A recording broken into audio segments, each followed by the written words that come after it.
വിച്ചു പറഞ്ഞതെല്ലാം കേട്ട് എന്ത് ചെയ്യണമെന്നറിയാതെ പകച്ചു നിൽക്കുന്ന പ്രതാപ് ശങ്കറിന്റെ മുന്നിൽ വിച്ചു വന്ന് നിന്നു.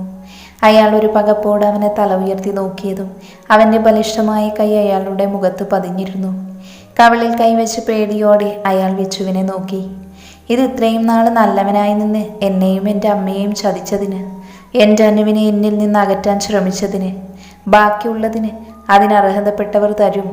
താൻ മൂലം അനാഥനായി തീർന്ന ഒരുത്തനുണ്ട്, എൻ്റെ ആദി. തനിക്കുള്ള ശിക്ഷ അവൻ്റെ കൈകൊണ്ട് തന്നെയാവണം. അത്രയും പറഞ്ഞുകൊണ്ട് വിച്ചു ആദിയെ നോക്കി ചിരിച്ചുകൊണ്ട് മാറി നിന്നു. ആദി അയാളുടെ അടുത്തേക്ക് നടന്നെടുത്തു. അവൻ്റെ കണ്ണുകളിൽ കനലെരിഞ്ഞു.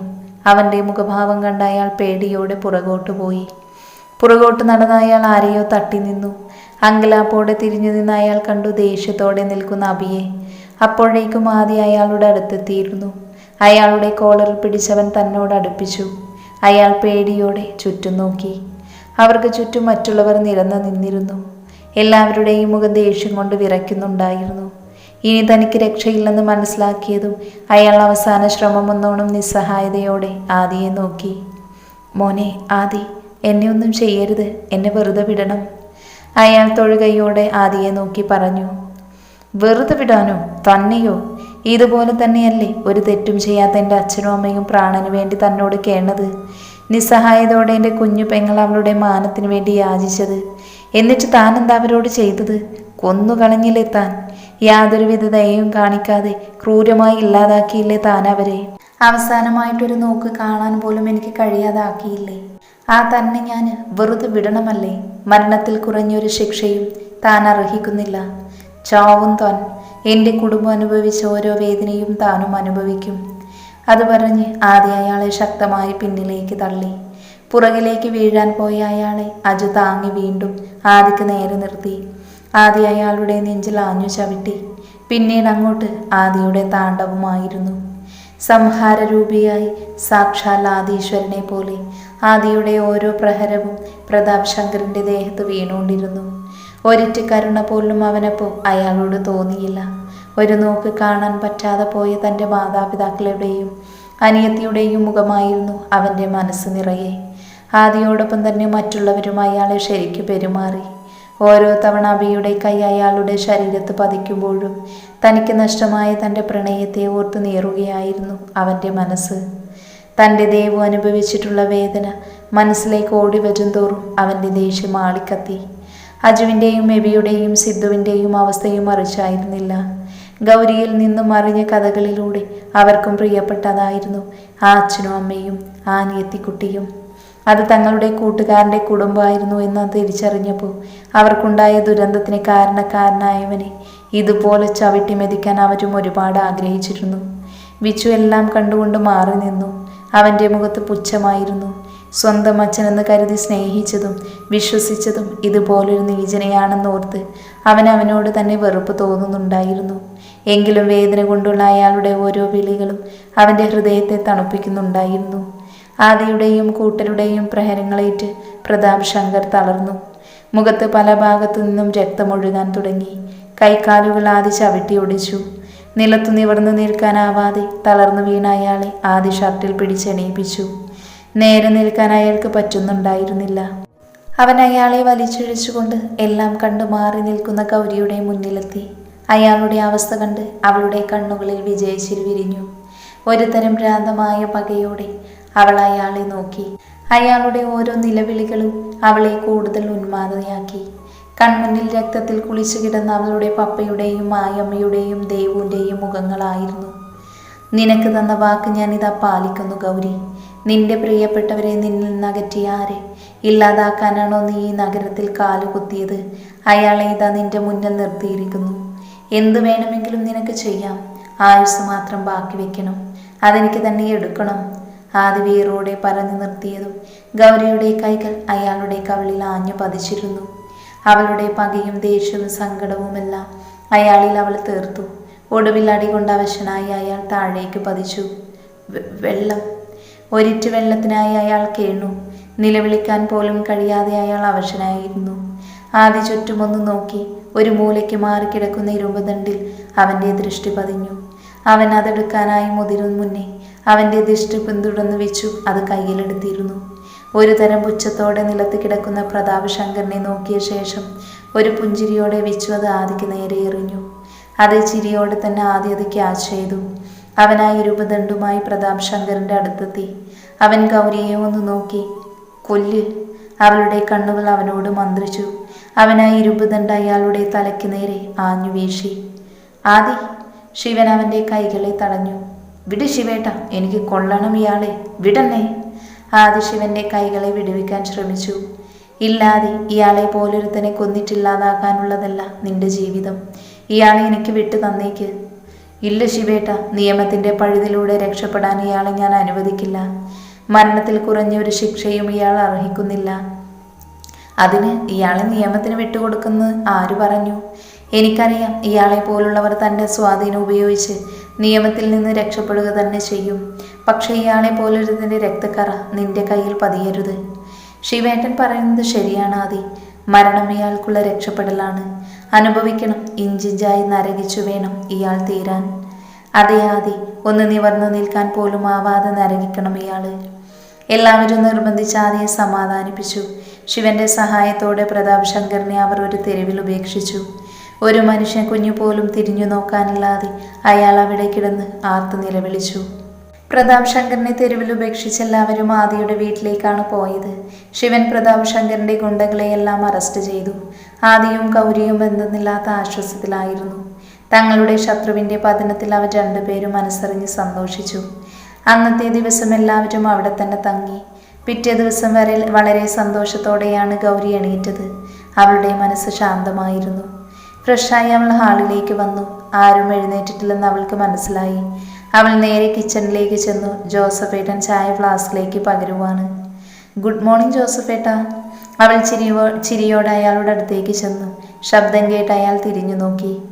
ആഹാ, മോളെ എണീറ്റോ? ദാ ചായ കുടിക്ക്. അയാൾ കപ്പിലേക്ക് ചായ പകർന്ന് അവൾക്ക് നേരെ നീട്ടി. അവൾ പുഞ്ചിരിയോടെ അത് വാങ്ങി ചുണ്ടോട് ചേർത്തു. ജോസഫേട്ടനോട് വിശേഷങ്ങളൊക്കെ പറഞ്ഞ് അവൾ ചായ കുടിച്ചു. ആദിക്കുള്ള ചായ ഇങ്ങ് തന്നേക്ക്, ഞാൻ കൊണ്ടുപോയി കൊടുക്കാം. ചായ കുടിച്ചു തീർന്നതും അവൾ പറഞ്ഞു. അയാൾ ഉടനെ ആദിക്കുള്ള ചായ പകർന്ന് അവളുടെ കയ്യിൽ കൊടുത്തു. അവൾ അത് വാങ്ങി പോകുന്നത് ഒരു ചിരിയോടെ അയാൾ നോക്കി നിന്നു. ഗൗരി നേരെ ആദിയുടെ മുറിയിലേക്ക് പോയി. ഡോർ ലോക്ക് ആയിരുന്നില്ല. അവൾ പതിയെ ഡോറ് തുറന്നകത്തേക്ക് കയറി. ആദി ഉണർന്നിട്ടുണ്ടായിരുന്നില്ല. അവൾ അവൻ്റെ അടുത്തേക്ക് ചെന്ന് ചായ ബെഡിനടുത്തുള്ള ടേബിളിൽ വെച്ചു. അവൻ്റെ അടുത്തായി ബെഡിലിരുന്നു. നിഷ്കളങ്കമായി ഉറങ്ങുന്ന അവൻ്റെ മുഖത്തേക്കാൾ നോക്കിയിരുന്നു. ഇന്നലെ ഗുണ്ടകളുമായുള്ള മൽപ്പിടുത്തത്തിൽ പറ്റിയതാവണം. അവൻ്റെ നെറ്റിയുടെ ഒരു ഭാഗം ചുവന്ന് കിടപ്പുണ്ട്. അവൾ പതിയെ അതിലൊന്ന് തലോടി. അവളുടെ കരസ്പർശം അറിഞ്ഞെന്ന പോലെ അവനൊന്ന് അനങ്ങി. അവളുടെ കണ്ണുകൾ നിറഞ്ഞു. കണ്ണിൽ നിന്നും ഒരു തുള്ളി കണ്ണുനീർ അവൻ്റെ മുഖത്ത് പതിച്ചു. മുഖത്ത് നനവ് തട്ടിയതും ആദി പതിയെ കണ്ണുകൾ തുറന്നു. പെട്ടെന്ന് നിറകണ്ണുകളോടെ തൻ്റെ മുന്നിലിരിക്കുന്ന ഗൗരിയെ കണ്ടതും ആദി പിടഞ്ഞെഴുന്നേറ്റു. എന്താ എന്താ ഗൗരി, എന്തു പറ്റി? നീ എന്തിനാ കരയുന്നേ? ആദി അവളുടെ കവിളിൽ കൈ ചേർത്ത് ആവലാതിയോട് ചോദിച്ചു. പെട്ടെന്ന് അവൾ അവൻ്റെ നെഞ്ചോട് ചേർന്നു. അവനെ മുറുകെ പിടിച്ചവൾ ഏങ്ങിക്കരഞ്ഞു. പെട്ടെന്നൊന്ന് ഞെട്ടിയെങ്കിലും ആദി അവളെ ചേർത്ത് പിടിച്ചു. അവളുടെ തലയിൽ തലോടെ ആശ്വസിപ്പിച്ചുകൊണ്ടിരുന്നു. അവളുടെ ഏങ്ങലുകൾ നേർത്തു വന്നതും അവൻ പതിയെ അവളിൽ നിന്നും അകറ്റി മാറ്റി. എന്തു പറ്റി എൻ്റെ പെണ്ണിന്? അവൻ അവളുടെ മുഖം കൈകളിൽ എടുത്തുകൊണ്ട് ചോദിച്ചു. ഒന്നുമില്ല. പോട്ടെ, എല്ലാം കഴിഞ്ഞില്ലേ. ഇനി ഈ കണ്ണുകൾ നിറയരുത്. അതിനി ഈ ആദി ജീവനുള്ളിടത്തോളം കാലം ഞാൻ സമ്മതിക്കില്ല. അവളുടെ നിറഞ്ഞ കണ്ണുകൾ തുടച്ചു കൊടുത്തുകൊണ്ട് അവൻ വീണ്ടും അവളെ നെഞ്ചോട് ചേർത്തു. ഒരു കൊച്ചു കുഞ്ഞിനെ പോലെ അവൾ അവൻ്റെ നെഞ്ചോട് ചേർന്നിരുന്നു. ഈ ലോകത്ത് തനിക്ക് ഏറ്റവും അധികം ശാന്തിയും സുരക്ഷിതത്വവും കിട്ടുന്നത് അവൻ്റെ ആ കൈക്കുള്ളിലാണെന്ന് ഇതിനോടകം അവൾ മനസ്സിലാക്കിയിരുന്നു. അതെ, ഇങ്ങനെ ഇരുന്നാൽ മതിയോ? എനിക്ക് വിരോധമൊന്നുമില്ല. കുസൃതിയോടെയുള്ള ആദിയുടെ വാക്കുകൾ കേട്ടതും അവൾ അവനിൽ നിന്നും അകന്നു മാറി. അപ്പോഴേക്ക് പോവുകയാണോ? എണീറ്റ് മാറാൻ പോയി അവളുടെ കയ്യിൽ പിടിച്ചവൻ വീണ്ടും അവൾ അവൻ്റെ കൈക്കുള്ളിലാക്കി. അവൾ പരിഭ്രമത്തോടെ അവനെ നോക്കി. അവൻ്റെ ആ കാന്ന കണ്ണുകളിലേക്ക് നോക്കുന്തോറും അതിലലിഞ്ഞില്ലാതാവാനായി അവൾക്ക് തോന്നി. അവൻ്റെ മുഖം അവളിലേക്കടുത്തു. അവൻ്റെ കണ്ണുകൾ അവളുടെ തുടുത്താതരങ്ങളിൽ തങ്ങി നിന്നു. മൂക്കുകൾ തമ്മിൽ ഉരസി. അവളുടെ ചുടുനിശ്വാസം മുഖത്ത് തട്ടിയതും അവളുടെ കണ്ണുകൾ കോമ്പിയടഞ്ഞു. ചുണ്ടുകൾ പരസ്പരം തൊട്ടോ തൊട്ടില്ല എന്ന രീതിയിലെടുത്തു. ആദി, പെട്ടെന്ന് ആദി എന്ന് വിളിച്ച് റൂമിലേക്ക് വിച്ചു കയറി വന്നതും ഗൗരി പെട്ടെന്ന് അവൻ്റെ കൈകളിൽ നിന്നും കുതറി മാറി. നശിപ്പിച്ച്. ആദി നിരാശയോടെ വിച്ചുവിനെ നോക്കി പല്ലെറുമി. എന്താടാ തെണ്ടി, നിനക്കൊരു 5 മിനിറ്റ് കഴിഞ്ഞിട്ട് വന്നൂടായിരുന്നോ? ആദി വിച്ചുവിനെ നോക്കി കലിപ്പായി. അയ്യോ, അതിനു മാത്രം എന്തായിരുന്നു നിനക്കിവിടെ പണി? വിച്ചു ആദിയെയും ഗൗരിയെയും മാറി മാറി നോക്കി. ഗൗരിയുടെ മുഖം ചുവന്ന് തുടുത്തിരുന്നു. നിന്റെ കുഞ്ഞമ്മ പെറ്റു. കുഞ്ഞിന് ബേബി സോപ്പ് വാങ്ങുന്ന കാര്യം ചർച്ച ചെയ്യുമായിരുന്നു. എന്തേ? ഓ, അതായിരുന്നു. അതൊക്കെ കൊച്ചച്ഛൻ വാങ്ങിക്കൊടുത്തോളാം. നീ ഇപ്പം എണീറ്റ് വാ, ഹോസ്പിറ്റലിൽ പോകണം. അനുവിനെ കാണണം. അവൾ എൻ്റെ ശ്വാസം അവസാനിക്കുമെന്നറിയാതെ നിൽക്കുമ്പോഴാ അവനെവിടെ ഇരുന്ന് കൃത്രിമ ശ്വാസം കൊടുത്ത് കളിക്കുന്നു. എണീറ്റ് വാട പുല്ലേ. ആദ്യം അതും പറഞ്ഞ് ഗൗരിയെ ഒന്ന് നോക്കി ആക്കി ചിരിച്ചുകൊണ്ട് പുറത്തേക്ക് പോയി. ഏട്ടൻ കണ്ടു എന്ന് തോന്നുന്നു. ഇനി ഞാൻ എങ്ങനെ ഏട്ടൻ്റെ മുഖത്ത് നോക്കും? ഗൗരി അവൻ പോയ വഴിയെ നോക്കി വിരൽ കടിച്ചുകൊണ്ട് പറഞ്ഞു. പിന്നെ അവനൊന്നും അറിയാത്ത ഉള്ള കുട്ടിയല്ലേ. പിന്നെ എൻ്റെ പെണ്ണങ്ങനെ മറ്റുള്ളവരെ നോക്കി കഷ്ടപ്പെടേണ്ട, എന്നെ നോക്കിയാൽ മതി. ആദ്യ ബെഡിൽ നിന്ന് എണീറ്റ് അവളുടെ അടുത്ത് ചെന്ന് ഇടുപ്പിൽ കൈ ചേർത്ത് അവളെ തന്നോട് അടുപ്പിച്ചുകൊണ്ട് പറഞ്ഞു. അയ്യോ, നോക്കാൻ പറ്റിയൊരു മുഖം, മാറങ്ങോട്ട്. അവൾ അവനെ തള്ളി മാറ്റി പുറത്തേക്ക് ഓടി. ചായ ടേബിളിൽ വെച്ചിട്ടുണ്ടേ. പോകുന്ന വഴി അവൾ വിളിച്ചു പറഞ്ഞു. അവൾ പോകുന്നത് നോക്കി ഒരു ചിരിയോടെ ആദ്യ ചായ എടുത്ത് കുടിച്ചു. ചായ കുടി കഴിഞ്ഞ് ഫ്രഷായി അവൻ താഴേക്ക് ചെന്നു. പരസ്പരം കളിയാക്കിയും പാരവെച്ചും ജോസഫ് ഏട്ടനുണ്ടാക്കിയ ബ്രേക്ക്ഫാസ്റ്റൊക്കെ കഴിച്ചെല്ലാവരും ഹോസ്പിറ്റലിലേക്ക് പുറപ്പെട്ടു. തന്നെ കാണുമ്പോൾ അനു എങ്ങനെ പ്രതികരിക്കുമെന്ന് വിച്ചുവിന് നല്ല പേടിയുണ്ടായിരുന്നു. അവളോട് പറഞ്ഞ വാക്കുകൾ ഓർക്കുന്നതോടും അവനോട് തന്നെ വെറുപ്പ് തോന്നി. ഹോസ്പിറ്റലിലെത്തി എല്ലാവരും അനു കിടക്കുന്ന മുറിയിലേക്ക് ചെന്നു. വിച്ചു ഏറ്റവും പിന്നിലാണ് നടന്നത്. വിച്ചു ഒഴികെ എല്ലാവരും റൂമിലേക്ക് കയറി. ആനും ആലിയും ഇന്ദുവും അവിടെ തന്നെ ഉണ്ടായിരുന്നു. അനു തലയിണയിൽ ചാരിയിരിക്കുന്നുണ്ട്. അവളുടെ അടുത്തായി തന്നെ ബാക്കി 3 കൂടി ഇരുന്ന് കത്തിവെക്കുവാണ്. ഗൗരി ഉടനെ അവരുടെ അടുത്തേക്ക് ചെന്ന് അനുവിനടുത്തിരുന്നു. അനു ഉടനെ ഗൗരിയെ കെട്ടിപ്പിടിച്ചു. ബാക്കി പെൺപടിയും അവരോടൊപ്പം ചേർന്നു. അവരുടെ സ്നേഹപ്രകടനം കണ്ട് മറ്റുള്ളവർ ചിരിയോടെ മാറി നിന്നു. എന്നാലും എൻ്റെ ഗൗരിക്കുട്ടി, നീ ഇന്നലെ ഞങ്ങളെ പേടിപ്പിച്ചു കളഞ്ഞു. ഗൗരിയിൽ നിന്ന് അകന്നുകൊണ്ട് അനു പറഞ്ഞു. ഗൗരി അവളെ നോക്കി ഒന്ന് ചിരിക്കുക മാത്രം ചെയ്തു. എന്തായാലും എല്ലാം ശുഭമായല്ലോ. അമ്മയും അങ്കിളും എവിടെ? അനുവിൻ്റെ അച്ഛനെയും അമ്മയെയും കാണാത്തത് കൊണ്ട് ഗൗരി ചോദിച്ചു. ആൻറ്റിയും അങ്കിളും ബ്രേക്ക്ഫാസ്റ്റ് കഴിക്കാനായി ക്യാൻറ്റീനിലോട്ട് പോയി. ഇന്നലെ അടിപൊളി ഫൈറ്റായിരുന്നു എന്ന് കേട്ടു. ഒന്ന് കാണാൻ പറ്റിയില്ല. ആൻ നിരാശയോടെ ആൺപിള്ളേരെ നോക്കി. അയ്യോടി, നിനക്ക് ഫൈറ്റ് കാണണോ? അതിനല്ലേ നിന്റെ ഇച്ചായൻ ഇവിടെ ജീവനോടെ നിൽക്കുന്നേ. നീ വാ, ഇച്ചായ കാണിച്ചു തരാം എങ്ങനെയാ ഇടിക്കുന്നെന്ന്. ഓ, നിങ്ങൾ ഈ ഓഞ്ഞ രൂപം വെച്ചുള്ള ഫൈറ്റൊക്കെ ഞാൻ കുറേ കണ്ടതാ അങ്ങ് നാട്ടിൽ. ഞാൻ എൻ്റെ ആദ്യേട്ടൻ്റെ ഫൈറ്റിൻ്റെ കാര്യം ഉദ്ദേശിച്ചേ. ആനയെ ബിയെ നോക്കി പുച്ഛിച്ചുകൊണ്ട് പറഞ്ഞു. അവരുടെ വർത്താനം കേട്ട് എല്ലാവരും ചിരിക്കുന്നുണ്ട്. അനു. പെട്ടെന്നൊരു വിളി കേട്ടതും അനു അടക്കം എല്ലാവരും വാതിൽക്കലേക്ക് നോക്കി. വാതിൽക്കൽ നിൽക്കുന്ന വിച്ചുവിനെ കണ്ടതും അനുവിൻ്റെ മുഖത്ത് ദേഷ്യം ഇരച്ചു കയറി. എന്നാൽ അവളുടെ തലയിലെ കെട്ടും കയ്യിലെ ബാൻഡേജുമൊക്കെ കണ്ടതും വിച്ചുവിൻ്റെ കണ്ണുകൾ നിറഞ്ഞു. താൻ കാരണമാണ് തൻ്റെ അനുവിന് ഈ അവസ്ഥ വന്നതെന്ന് ആലോചിക്കും തോറും അവന് സങ്കടം സഹിക്കാനായില്ല. അന്നമ്മേ, അടി കാണാൻ പറ്റാത്തതായിരുന്നില്ല നിന്റെ സങ്കടം. ഉടനെ ഒരു അടി ലൈവായിട്ട് കാണാം. അനുവിൻ്റെ മുഖം കണ്ടതും അജു പറഞ്ഞു. എന്നാ പിന്നെ അവർ സംസാരിക്കട്ടെ, നമുക്ക് പുറത്തു നിൽക്കാം. ശരിയാ, ഇവിടുന്ന് മുങ്ങുന്നതാണ് ബുദ്ധി. എന്തു വേണേലും സംഭവിക്കാം. ഒരു കൊലപാതകത്തിന് സാക്ഷി പറയാൻ എനിക്ക് വയ്യ. എബി ആദ്യമേ പുറത്തിറങ്ങി. പിന്നാലെ സിദ്ധുവും അജുവും പോയി. വാതിൽക്കലെത്തി അജു ഒന്ന് നിന്നു. ഇതിലും ഭേദം എന്നെ വല്ല ട്രെയിനിന് മുന്നിൽ നിർത്തിയാൽ പോരായിരുന്നു എന്ന എക്സ്പ്രഷനിൽ വിച്ചു അവനെ നോക്കി. അളിയ വിച്ചു, നിന്നെ ഞാനൊന്ന് ശരിക്ക് കാണട്ടെടാ. ഇനി ചിലപ്പോൾ കാണാൻ പറ്റിയില്ലെങ്കിലോ എന്ന് പറഞ്ഞ് വിച്ചുവിനെ മൊത്തത്തിൽ ഒന്ന് ഒഴിഞ്ഞു നോക്കി. കണ്ണീർ വാർത്തുകൊണ്ട് അജു പുറത്തേക്കിറങ്ങി. നീ അവളുടെ മനസ്സിലുണ്ടാക്കിയ മുറിവ് ചെറുതല്ല. അതിനുള്ള മരുന്ന് നിന്റെ അടുത്തേ ഉള്ളൂ. എല്ലാം പറഞ്ഞ് നേരെയാക്കാൻ നിനക്ക് കഴിയും. ആദ്യ വിച്ചുവിൻ്റെ തോളിൽ ഒന്ന് തട്ടി പുറത്തേക്കിറങ്ങി. അവന് പിന്നാലെ പെൺപിള്ളേരും ഇറങ്ങിപ്പോയി. വിച്ചു ഒരു ദീർഘനിശ്വാസം വിട്ട് അനുവിനെ നോക്കി. അവൾ മുഖം തിരിച്ച് മറ്റെങ്ങോ നോക്കിയിരിക്കുവാണ്. അവൻ പതിയെ അവളുടെ അടുത്തേക്ക് ചെന്ന് അവളുടെ അടുത്ത് ബെഡിലിരുന്നു. അവൻ അടുത്തിരുന്നിട്ടും അവൾ അതേ ഇരിപ്പ് തുടർന്നു. അനു, അവൻ പതിയെ വിളിച്ചു. ആരാ? എന്തു വേണം? അവൾ അവന് നേരെ മുഖം തിരിച്ചുകൊണ്ട് ചോദിച്ചു. അനു, ഞാൻ. വിച്ചുവിന് പറഞ്ഞു പൂർത്തിയാക്കാൻ കഴിഞ്ഞില്ല. എവിടെയായിരുന്നു മനുഷ്യ നിങ്ങളെന്താ കരുതിയേ ഞാൻ തട്ടിപ്പോയി കാണുമെന്നോ? വേറെ പെണ്ണിനെയും കെട്ടി സുഖമായിട്ട് ജീവിക്കുകയാണെന്നോ? സത്യം പറ. അതല്ലായിരുന്നു നിങ്ങളുടെ ഉദ്ദേശം? അവൾ പറയുന്നത് കേട്ട് വിച്ചു വായി തുറന്നിരുന്നു പോയി. എനിക്കറിയാം നിങ്ങൾക്ക് എന്നോടൊരു സ്നേഹവുമില്ല. ഞാനിവിടെ ചാവാൻ കിടന്നിട്ട് നിങ്ങൾ തിരിഞ്ഞു നോക്കിയോ? എല്ലാം പോട്ടെ, ഇപ്പൊ വന്നതോ വന്നു. 1 കിലോ ആപ്പിളെങ്കിലും വാങ്ങിക്കൊണ്ടുവന്നു. എന്നിട്ട് വന്ന് വിളിക്കുന്ന കേട്ടില്ലേ അനുന്ന്? എൻ്റെ പട്ടി വിളി കേൾക്കും. അനു എണ്ണി എണ്ണി പറഞ്ഞു കരയാൻ തുടങ്ങി. അനു ഡി കരയല്ലേ? വിച്ചു അവളെ കരച്ചിൽ നിർത്താൻ ശ്രമിച്ചുകൊണ്ട് പറഞ്ഞു. വേണ്ട, എന്നോട് മിണ്ടണ്ട, പോ, ഇറങ്ങിപ്പോ, എനിക്ക് കാണണ്ട. എൻ്റെ അനു, നീ ഇങ്ങനെ കരയില്ലേ? സോറി, 1000 വട്ടം സോറി. അവൻ ചെവിയിൽ പിടിച്ച് സോറി പറഞ്ഞു. എനിക്കൊന്നും വേണ്ട നിങ്ങളുടെ സോറി. കൊണ്ടുപോയി ഉപ്പിലിട്ട് വെച്ചോ. പിന്നെ എന്താ, എൻ്റെ അണിക്കുട്ടിക്ക് വേണ്ടേ? ആപ്പിൾ വേണോ? ഞാൻ വാങ്ങിത്തരാലോ. സത്യമായിട്ട് വാങ്ങിത്തരുമോ? ഒളി കണ്ടിട്ട് ചോദിച്ചു. ആടി പെണ്ണെ, വാങ്ങിത്തരാം. എന്നാ ഓക്കെ. അനുവേഗം കണ്ണൊക്കെ തുടച്ച് അവനെ നോക്കി ചിരിച്ചു. അവളുടെ ആ ചിരി അവൻ്റെ ചുണ്ടുകളിലേക്കും പകർന്നു. വിച്ചു പതിയെ അവളുടെ ബാൻഡേജ് ഇട്ട കയ്യിലും നെറ്റിയിലും തലോടി. അവൻ്റെ കണ്ണുകൾ വീണ്ടും നിറഞ്ഞു. ഒരുപാട് വേദനിച്ചോടാ? അവൻ്റെ ശബ്ദം നേർത്തിരുന്നു. ഇച്ചിരി.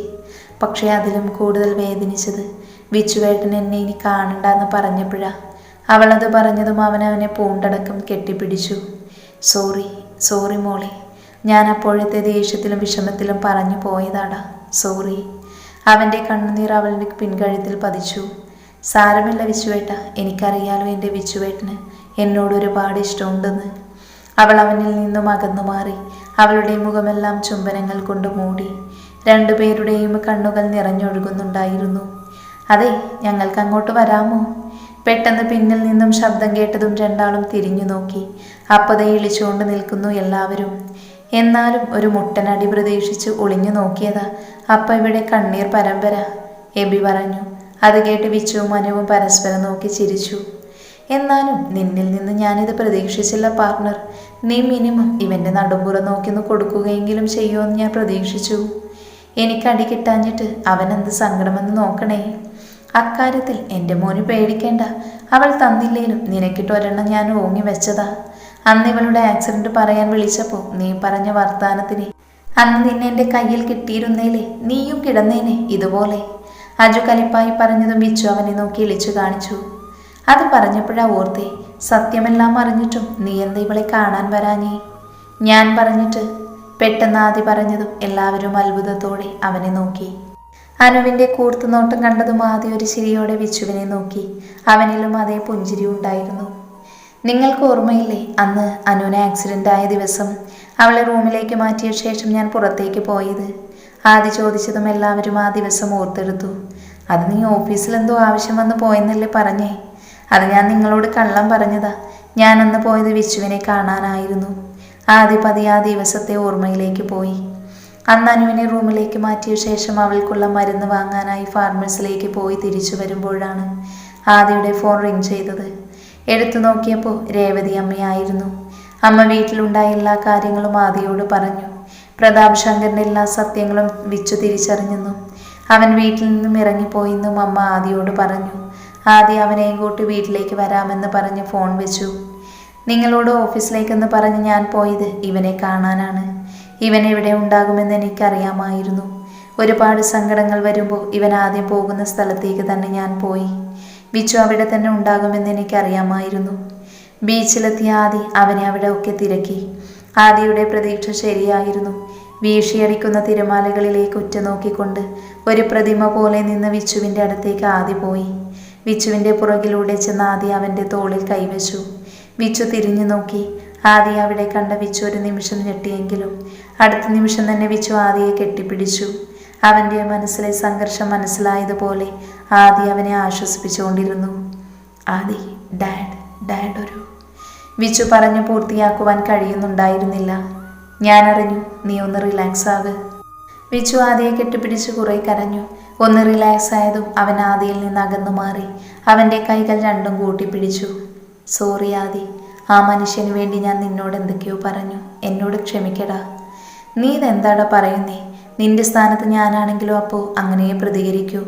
എനിക്ക് പൂർണ്ണ വിശ്വാസമുണ്ടായിരുന്ന സത്യങ്ങൾ തിരിച്ചറിയുമ്പോൾ നീ എൻ്റെ കൂടെ തന്നെ നിൽക്കുമെന്ന്. അതെ, ഉണ്ടാവും. ഇനി നിന്റെ കൂടെ ഉണ്ടാകും ഞാൻ. അയാളുടെ അന്ത്യം കാണുന്നത് വരെ നിന്റെ വലങ്കായിയായി ഞാനുണ്ടാകും. വിച്ചു ഉറച്ച ശബ്ദത്തിൽ പറഞ്ഞതും ആദി അവനെ നോക്കി ചിരിച്ചു. ആദി, എൻ്റെ അനു, അവൾക്ക്? വിച്ചുവിൻ്റെ ശബ്ദം ഇടറിയിരുന്നു. അവൾക്ക് കുഴപ്പമൊന്നുമില്ലടാ. സർജറി കഴിഞ്ഞു റൂമിലേക്ക് മാറ്റിയ ശേഷമാണ് ഞാൻ അവിടെ നിന്ന് ഇറങ്ങിയത്. അവൾക്ക് എന്നോട് ദേഷ്യമായിരിക്കുമല്ലേ? ഇല്ലടാ, നമ്മുടെ അനുവല്ലേ. അവൾക്ക് നിന്നോട് ദേഷ്യപ്പെടാൻ പറ്റുമോ? എനിക്ക് കാണണം അവളെ ഇപ്പോൾ തന്നെ. പറഞ്ഞു പോയതിനൊക്കെ അവളോട് മാപ്പ് ചോദിക്കണം. അവളുടെ ഈ അവസ്ഥയ്ക്ക് ഞാൻ മാത്രമാണ് കാരണക്കാരൻ. ഇല്ല വെച്ചു, നീ ഇപ്പോൾ അവളെ കാണാതിരിക്കുന്നതാണ് നല്ലത്. പ്രതാപ് ശങ്കറിൻ്റെ കഴുകൻ കണ്ണുകളിപ്പോൾ അവളുടെ പുറകെയാണ്. നീ ഇപ്പോൾ അവളെ കണ്ട നീ എല്ലാ സത്യങ്ങളും അറിഞ്ഞെന്ന് അയാൾ മനസ്സിലാക്കും. അത് അനുവിൻ്റെ ജീവൻ ആപത്താണ്. അയാളെ കുരുക്കുന്നത് വരെ നീ ഞങ്ങളൊരു ശത്രുവായിട്ടിരിക്കുന്നത് തന്നെയാണ് നല്ലത്. ശരിയാ നീ പറഞ്ഞത്. ഞാൻ കാരണം ഒരിക്കൽ കൂടി എൻ്റെ അനുവിൻ്റെ ദേഹത്ത് ഒരു പോറൽ വീഴാൻ പാടില്ല. നമ്മൾ കണ്ടതോ സംസാരിച്ചതോ ഒന്നും ആരും അറിയണ്ട. ആരും. അതാ നല്ലത്. ചെറിയൊരു പിഴവ് പോലും നമ്മുടെ ചുറ്റുള്ളവരുടെ ജീവൻ അപകടത്തിലാകും. അനു, അവളെ ശ്രദ്ധിച്ചോളണേ. അതിന് നീ പറഞ്ഞിട്ട് വേണമല്ലോ എനിക്കറിയാൻ. എൻ്റെ പെങ്ങളെ നിന്നേക്കാൾ നന്നായി നോക്കാനേ അവളുടെ ആങ്ങളമാരുണ്ട്. എൻ്റെ കുട്ടിയെ വേദനിപ്പിച്ചതിന് നിനക്കിട്ട് നല്ലത് തരാൻ എനിക്കറിയാൻ മേലാഞ്ഞിട്ടല്ല. അത് അവൾ തന്നെ തരട്ടെ എന്ന് കരുതി വെറുതെ വിട്ടതാ. അത് കേട്ട് വിച്ചു ഒന്ന് ചിരിച്ചു.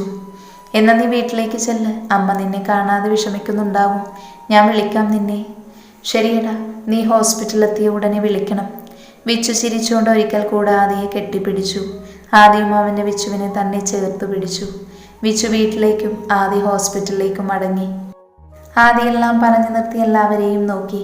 എല്ലാവരുടെ മുഖത്തും സത്യങ്ങൾ അവരോട് പറയാത്തതിൻ്റെ ചെറിയൊരു പരിഭവം ഉണ്ടായിരുന്നുവെങ്കിലും അത് അവരുടെ തന്നെ സുരക്ഷയ്ക്ക് വേണ്ടിയാണെന്ന് ഓർത്തപ്പോൾ എല്ലാവരും ശാന്തമായി.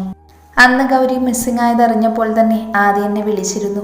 എല്ലാം മുൻകൂട്ടി കണ്ടുകൊണ്ടാണ് ഞങ്ങൾ അന്ന് ഫാം ഹൗസിലേക്ക് പോയത്. എല്ലാവരും കുറച്ച് സമയം നിശബ്ദമായി. അപ്പോഴാണ് അനുവിൻ്റെ അച്ഛനും അമ്മയും റൂമിലേക്ക് വന്നത്. ആഹാ, എല്ലാവരും എത്തിയോ? ഞങ്ങൾ കുറച്ചു നേരമായി അങ്കിൾ വന്നിട്ട്. വിച്ചുമോൻ എപ്പോഴാ വന്നേ? സ്ഥലത്തില്ലായിരുന്നു എന്ന് ഇവർ പറഞ്ഞു. വിച്ചുവിനെ കണ്ട പാർവതി ചോദിച്ചു. അമ്മേ, അവനിന്ന് രാവിലെ എത്തി ആൻറ്റി. വിച്ചു നിന്ന് വിൽക്കുന്നത് കണ്ട് അജു കയറി പറഞ്ഞു. പാർവതി അവനെ നോക്കി ചിരിച്ചു. എന്നാ മക്കളെല്ലാവരും ഇവിടെ ഉണ്ടാവില്ലേ? ഞങ്ങളൊന്ന് പുറത്ത് പോയിട്ട് വരാം. അമ്മ ഇവിടെ എൻ്റെ ഒരു സുഹൃത്തിൻ്റെ വീട്ടിലാണ്. എത്രയെന്ന് വെച്ചാൽ ഹോസ്പിറ്റലിൽ നിർത്തുന്നേ. ഞങ്ങളൊന്ന് പോയി കണ്ടിട്ട് വരാം. അതിനെന്താ, അച്ഛനും അമ്മയും പോയിട്ട് വാ. ഞങ്ങളിവിടെ തന്നെ ഉണ്ടാവും. വിച്ചു അനുവിനെ നോക്കി പറഞ്ഞു. അതെനിക്കറിയാം മോനെ വിച്ചുവേ, നീ ഇനി ഇവിടുന്ന് മാറൂല എന്ന് മഹി ഒരു കള്ളച്ചിരിയോടെ പറഞ്ഞതും വിച്ചു ചമ്മി തല താഴ്ത്തി. അവൻ്റെ നിൽപ്പ് കണ്ട് എല്ലാവരും ചിരിച്ചു. എന്നാൽ ഞങ്ങൾ പോയിട്ട് വരാം മോളെ, മഹി അനുവിനെ നോക്കി പറഞ്ഞു. അവൾ തലകുലുക്കി. ദേ പെണ്ണെ, ഞാൻ ഇവിടെ ഇല്ലെന്ന് കരുതി ഇവിടെ തല കീഴ് മറിക്കരുത്. ഹോസ്പിറ്റൽ കിടക്കുവാണെന്ന് ബോധ്യം വേണം. ഞാൻ തിരിച്ചു വരുമ്പോഴും ഈ റൂം ഇങ്ങനെ തന്നെ ബാക്കി വെച്ചേക്കണം. പാർവതി അനുവിനോടായി പറഞ്ഞു. ആലോചിക്കാം മാതാശ്രീ, ഈ പെണ്ണ് നന്നാവത്തില്ല. പാർവതി അവളുടെ കയ്യിൽ ഒരു നുള്ളു കൊടുത്തു. എന്ന് ശരി മക്കളെ, പോയിട്ട് വരാം. ഈ പെണ്ണിനെ ഒന്ന് പ്രത്യേകം ശ്രദ്ധിക്കണേ. പാർവതി എല്ലാവരെയും നോക്കി പറഞ്ഞു മഹിയോടൊപ്പം പുറത്തേക്കിറങ്ങി. ഓ, ആശ്വാസമായി. 2 ദിവസം കൊണ്ട് മനുഷ്യനെ അനങ്ങാൻ സമ്മതിച്ചിട്ടില്ല. അങ്ങോട്ട് തിരിയരുത്, ഇങ്ങോട്ട് തിരിയരുത്. സ്റ്റിച്ച് പൊട്ടും, കൈ അനങ്ങും. ഓ, ഇനി വേണം നേരാവണ്ണൊന്ന് അനങ്ങാൻ. അനു അവർ പോയ വഴിയെ നോക്കി നെടുവേർപ്പെട്ടു. നിന്നെ ഞാനേ ഇപ്പം അനക്കി തരാം. മര്യാദയ്ക്ക് അവിടെ അടങ്ങി ഒതുങ്ങി കിടന്നോളണം, വിച്ചു കലിപ്പിൽ പറഞ്ഞു. ഓ, ഈ കാലമാടൻ ഇവിടെ ഉണ്ടായിരുന്നു. അച്ഛനും അമ്മയ്ക്കും പോയപ്പോൾ ഈ കുരിശിനെ കൂടി കൊണ്ടുപോയിക്കൂടായിരുന്നു. അനു വിച്ചുവിനെ നോക്കി പല്ല് കടിച്ചുകൊണ്ട് പെറുപെറുത്തു. ഉച്ചത്തിൽ പറഞ്ഞ ചെക്കൻ അവളുടെ എല്ലോരുമെന്ന് കുട്ടിക്ക് നന്നായിട്ട് അറിയാം. അല്ലാതെ പേടിച്ചിട്ടൊന്നുമല്ല. ഇനിയൊരംഗം പെട്ടെന്ന് കുട്ടിയുടെ ബോഡി താങ്ങില്ല, അതാ. എന്താടി ഇരുന്ന് പെറുപെറുക്കുന്നേ? ഒന്നുമില്ല എൻ്റെ പൊന്നു. അനു അവനെ നോക്കി കൊഞ്ഞനം കുത്തി തിരിഞ്ഞിരുന്നു. അങ്ങനെ പരസ്പരം കത്തിവെച്ചും പാരപണിതും അവർ സമയം തള്ളി നീക്കി. അങ്ങനെ ഓരോന്ന് സംസാരിച്ചിരിക്കുമ്പോഴാണ് അജു ആ കാഴ്ച കണ്ടത്. എന്താ അതന്നെ, 4 കണ്ണുകളിരുന്ന് പ്രണയം കൈമാറുന്നു. അത് അതിസൂക്ഷ്മമായി ഉറ്റുനോക്കുന്ന അജുവിൻ്റെ 2 ഉണ്ടക്കണ്ണുകൾ. ഡാ എബി, നോക്കടാ, 4 കണ്ണുകൾ.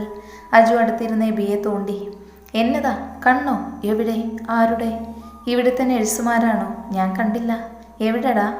എബി ചുറ്റും നോക്കാൻ തുടങ്ങി. ഡാ പൊട്ട, നഴ്സൊന്നുമല്ല, നല്ല ഒന്നാന്തരം കള്ളന്മാരാ. വെറുതെ വിടരുത് രണ്ടിനെയും. ഓ, കള്ളന്മാരോ? ഇവിടെയോ? നീ ഇതെന്ത് തേങ്ങയാണ് പറയുന്നേ? ഡാ പൊട്ട, അങ്ങോട്ട് നോക്ക്. എന്ന് പറഞ്ഞ് അജു എബിയുടെ മുഖം തിരിച്ച് ആ 4 കണ്ണുകൾ കാണിച്ചു കൊടുത്തു. അത് കണ്ടത് എബിക്ക് ശരിക്കും തലയിൽ തേങ്ങ വീണ എക്സ്പ്രഷനായിരുന്നു. എടാ ഇതെപ്പോ? എബി സംശയത്തോടെ അജുവിനെ നോക്കി. കണ്ടുപിടിക്കാം, ഇപ്പോൾ ഇതെന്താവുമെന്ന് നോക്കാം. അജു അത് പറഞ്ഞ് വീണ്ടും ആ കണ്ണുകളിലേക്ക് തിരിഞ്ഞു. എബിയും ഇപ്പോഴും ഒന്നും വിശ്വാസമാവാതെ അങ്ങോട്ട് തന്നെ നോക്കിയിരുന്നു. വാനനിരീക്ഷണം നടത്തുന്ന ഗലീലിയോ പോലെ കണ്ണിമ ചിമ്മാതെ ആ 4 കണ്ണുകൾ നിരീക്ഷിക്കുകയാണ് അജുവും എബിയും. ഏതു നേരവും ഒരു സ്വസ്ഥത തരാതെ ചളിയടിച്ചുകൊണ്ടിരുന്ന അജുവും എബിയും നിശബ്ദമായതും കണ്ണും നോക്കി കഥ പറയുന്നവർ ഒഴികെ ബാക്കി എല്ലാവരും അവർക്ക് നേരെ തിരിഞ്ഞു. എന്നതാ അജൂക്ക നിങ്ങൾ നോക്കുന്നേ? മിണ്ടല്ലേ, ദേ അങ്ങോട്ട് നോക്കിയേ, അവിടെ എന്താ നടക്കുന്നതെന്ന്. എബി ചൂണ്ടിയ ഭാഗത്തേക്ക് അവരെല്ലാവരും നോക്കി. പിന്നീട് അങ്ങോട്ട് ഞെട്ടലിൻ്റെ പെരുമഴയായിരുന്നു. പാവം ആലിക്കുട്ടിക്ക് ഹാർട്ട് അറ്റാക്ക് വരാഞ്ഞത് ഭാഗ്യം. പിന്നെ പ്രണയം എന്ന മഹാസാഗരത്തിൽ മുങ്ങിയ ചുറ്റുമുള്ളതൊന്നും അറിയില്ലല്ലോ. ആ അതന്നെ, നമ്മുടെ പ്രണയ ജോഡികൾ ഇതുവരെ ഒന്നും അറിഞ്ഞിട്ടില്ല. ഇതങ്ങനെ വെറുതെ വിട്ടാൽ പറ്റില്ലടാ. ഡാ സിദ്ധു. ആ അതെന്നെ, സിദ്ധു ആയിരുന്നു കണ്ണും കഥ പറഞ്ഞെന്ന നാടകത്തിലെ കഥാനായകൻ. നായിക ആരാന്നതിന് പ്രത്യേകിച്ച് പറയണ്ടല്ലോ, എന്നാലും പറഞ്ഞേക്കാം. ആ അവൾ തന്നെ, കൃഷ്ണേന്ദു എന്ന ഇന്ദു. ഈ മഹാഭാവികൾ എപ്പോഴാണ് അണ്ടർഗ്രൗണ്ടിൽ കൂടി ലൈൻ വലിക്കാൻ തുടങ്ങിയതെന്ന് ജിനിക്ക് കൊടുക്കാതെ ഞാൻ ഇന്ന് കഴിച്ചു കിറ്റ്കാറ്റ് കാണൂ. സത്യം ഞാൻ അറിഞ്ഞിട്ടില്ല. എന്നാലും ഞങ്ങളോടെങ്കിലും അറ്റ്ലീസ്റ്റ് പറയാമായിരുന്നു. ഞങ്ങൾ ആരോടും പറയില്ലായിരുന്നു. പാവം. വിച്ചുവിൻ്റെ വിളി കേട്ട് ഞെട്ടിത്തിരിഞ്ഞു നോക്കിയ സിദ്ധുവും ഇന്ദുവും കാണുന്നത് തങ്ങളുടെ എല്ലാ കള്ളത്തരവും കണ്ടുപിടിച്ച് വിജയശ്രീ ലാളിതരായി നിൽക്കുന്ന CID അജുവും CID എബിയും ബാക്കി ജൂനിയർ CIDമാരും. എന്താലേ പാവം സിദ്ധുവും ഇന്ദുവും പെട്ടു. എന്താ മക്കളെ ഒരു കള്ളത്തരം? കള്ളത്തരമോ? എന്ത് കള്ളത്തരം? സിദ്ധു വെറുതെ ഒന്ന് രക്ഷപ്പെടാൻ നോക്കി. വേണ്ട മോനെ വേണ്ട, ഇനി കിടന്ന് ഉരുണ്ടിട്ട് ഒരു കാര്യമില്ല. സത്യമായിട്ടങ്ങ് പോരട്ടെ. എന്നാലും എൻ്റെ അനുക്കൊച്ചി ഇങ്ങനെ ഈ അവസ്ഥയിൽ ഇവിടെ കിടക്കുമ്പോൾ നിനക്ക് എങ്ങനെ തോന്നിയടാ ഇങ്ങനെ കണ്ണും നോക്കി ശൃംഗരിക്കാൻ? ദുഷ്ട, നിനക്ക് കണ്ണിൽ ചോര ഉണ്ടോടി ദുഷ്ടി. അജു അനുവിനെയും സിദ്ധുവിനെയും ഇന്ദുവിനെയും മാറി നോക്കി പരിതപിച്ചു. അതിന് ഞാനെന്താ മനുഷ്യ ചാകാൻ കിടക്കുവാണ് ഇവിടെ? അനു അജുവിനെ നോക്കി രോക്ഷം പറഞ്ഞു. ഓ പിന്നെ കയ്യും കാലും ഒടിഞ്ഞ് കിടക്കുവാണേലും അവളുടെ അഹങ്കാരം നോക്കണേ. ഒന്നും അല്ലെങ്കിലും എന്നെ പോലെ ദേ ഇങ്ങനെ ഡാൻസ് കളിക്കാൻ പറ്റും നിനക്ക് എന്ന് പറഞ്ഞ് 2 സ്റ്റെപ്പ് അജു വെച്ചു.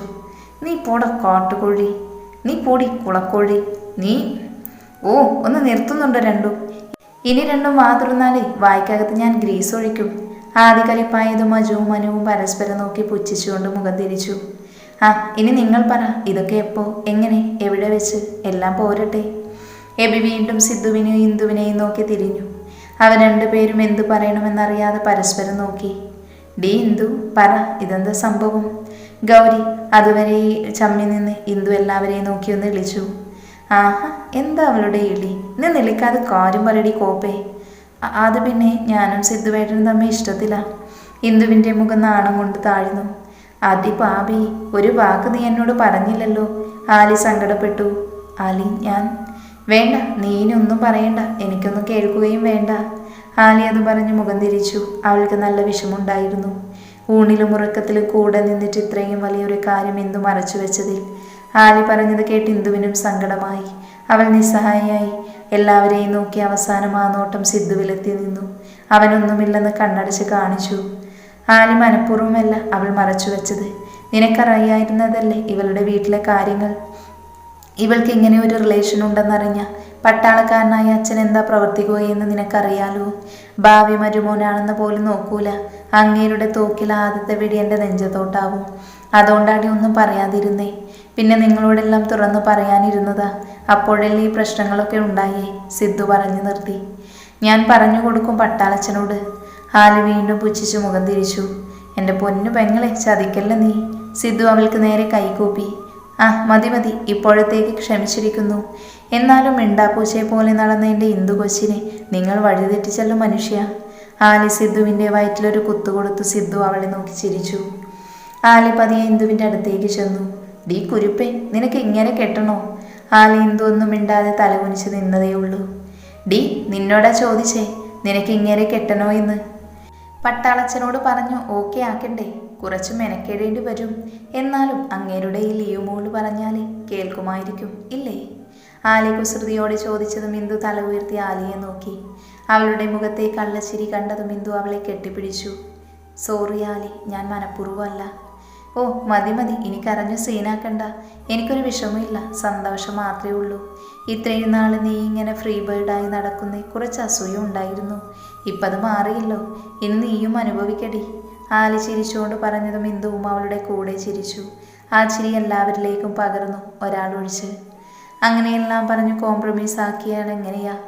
എനിക്ക് ചിലതറിയാനുണ്ട്. അജു അങ്ങനെ പറഞ്ഞതും എല്ലാവരും എന്തെന്നർത്ഥത്തിൽ അവനെ നോക്കി. ഇതെപ്പോൾ തുടങ്ങി? അജു സിദ്ധുവിനെയും ഇന്ദുവിനെയും നോക്കി. അവർ രണ്ടാളും പരസ്പരം നോക്കി ചിരിച്ചു. ഡാ, അത് ആദ്യമൊന്നും ഞങ്ങൾ തമ്മിൽ ഒന്നും ഉണ്ടായിരുന്നില്ല. പിന്നെ ആദ്യമായി ഇവളോട് അങ്ങനെ ഒരു ഫീലിങ്സ് തോന്നിയത് അന്ന് ഗൗരിയുടെ ബർത്ത്ഡേക്ക് നമ്മൾ ട്രൂത്ത് ഓർ ഡെയർ കളിച്ചില്ലേ? അന്ന് ഞങ്ങൾക്ക് കിട്ടിയ ഡെയർ പ്രപ്പോസൽ അല്ലായിരുന്നു. അന്ന് ഇവളുടെ കണ്ണിൽ നോക്കി പ്രപ്പോസ് ചെയ്തപ്പോൾ എന്തോ എവിടെയോ ഒരു സ്പാർക്ക് അടിച്ചു. പിന്നെ അന്ന് ഇവൾ എന്നെ വന്ന് കെട്ടിപ്പിടിച്ചു കൂടി ചെയ്തപ്പോൾ ഫുൾ കയ്യെന്ന് പോയി. സിദ്ധു ഇന്ദുവിനെ നോക്കി കണ്ണിറുക്കിക്കൊണ്ട് പറഞ്ഞു. അവൾ നാണത്തോടെ തല താഴ്ത്തി. ആ പിന്നീട് ആ സ്പാർക്ക് അങ്ങോട്ട് വളർന്നു. അത് അവളോട് തുറന്നു പറഞ്ഞു. അപ്പോൾ അവൾക്കും എൻ്റെ അതേ അവസ്ഥ തന്നെ. അങ്ങനെ ഇവിടം വരെ എത്തി കാര്യങ്ങൾ. സോറിടാ നിങ്ങളോട് പറയാതിരുന്നതിന്. അവൻ്റെ ഒരു സോറി? ആർക്ക് വേണം നിൻ്റെ സോറി? ഇതിനൊക്കെ പണിഷ്മെൻ്റ് ഉണ്ട്. പണിഷ്മെൻറ്റോ? എന്ത് പണിഷ്മെൻറ്റ്? സിദ്ധു സംശയത്തോടെ അജുവിനെ നോക്കി. അജു ഒന്ന് ചുറ്റും നോക്കി. പെട്ടെന്നെന്തോ അവൻ്റെ കണ്ണിലുടക്കിയതും അവൻ ചിരിയോടെ അതിനടുത്തേക്ക് പോയി. അനി കിടക്കുന്ന ബെഡിൻ്റെ അടുത്തുള്ള ടേബിളിൽ ഇരിക്കുന്ന ഒരു പൊതിയുമെടുത്ത് അവൻ സിദ്ധുവിൻ്റെ അടുത്തെത്തി അതവൻ്റെ കയ്യിൽ കൊടുത്തു. സിദ്ധു പൊതിയിലേക്കും അജുവിൻ്റെ മുഖത്തേക്കും മാറി മാറി നോക്കി. എന്താ ഇത്? മനസ്സിലായില്ലേ? മുന്തിരി, നല്ല ഫ്രഷ് മുന്തിരി. ഒരു 3 കിലോ കാണും. അത് മനസ്സിലായി. ഇതെന്തിനാ എൻ്റെ കയ്യിൽ കൊണ്ടുതന്നേ? ഇതാണ് നിങ്ങൾക്കുള്ള പണിഷ്മെൻറ്റ്. ഇത് വൃത്തിയായി കഴുകി എണ്ണി ഞങ്ങൾക്ക് ഇത്രയും പേർക്ക് തുല്യമായി വീതിച്ചു തരണം. അപ്പം തുടങ്ങിക്കോ രണ്ടും. എണ്ണ കൃത്യമായിരിക്കണം. അജുവിൻ്റെ പണിഷ്മെൻറ്റ് കേട്ട് സിദ്ധുവും ഇന്ദുവും ഞെട്ടിത്തരിച്ച് അജുവിനെ നോക്കി. അജു നന്നായിട്ടൊന്ന് ഇളിച്ചു കാണിച്ചു. അവർ രക്ഷപ്പെടാനായി മറ്റുള്ളവരെ നോക്കി. എല്ലാം പല ദിക്കിലേക്ക് നോക്കി ചിരിയടക്കാൻ കഷ്ടപ്പെടുന്നുണ്ട്. വേറെ വഴിയില്ലെന്ന് മനസ്സിലായതും രണ്ടുപേരും കൂടി അത് വൃത്തിയാക്കി എണ്ണാൻ തുടങ്ങി. അവരുടെ അവസ്ഥയിൽ കണ്ട് എല്ലാവരും കൂടി അവരെ കളിയാക്കുന്നുണ്ട്. അങ്ങനെ ഒരുവിധം എണ്ണം തീർത്ത് എല്ലാവർക്കും തുല്യമായി വീതിച്ചു കൊടുത്തു. എല്ലാവരും കൂടി ഒരെണ്ണം പോലും അവർക്ക് കൊടുക്കാതെ അതെല്ലാം വയറ്റിലാക്കി. Punishment number 2.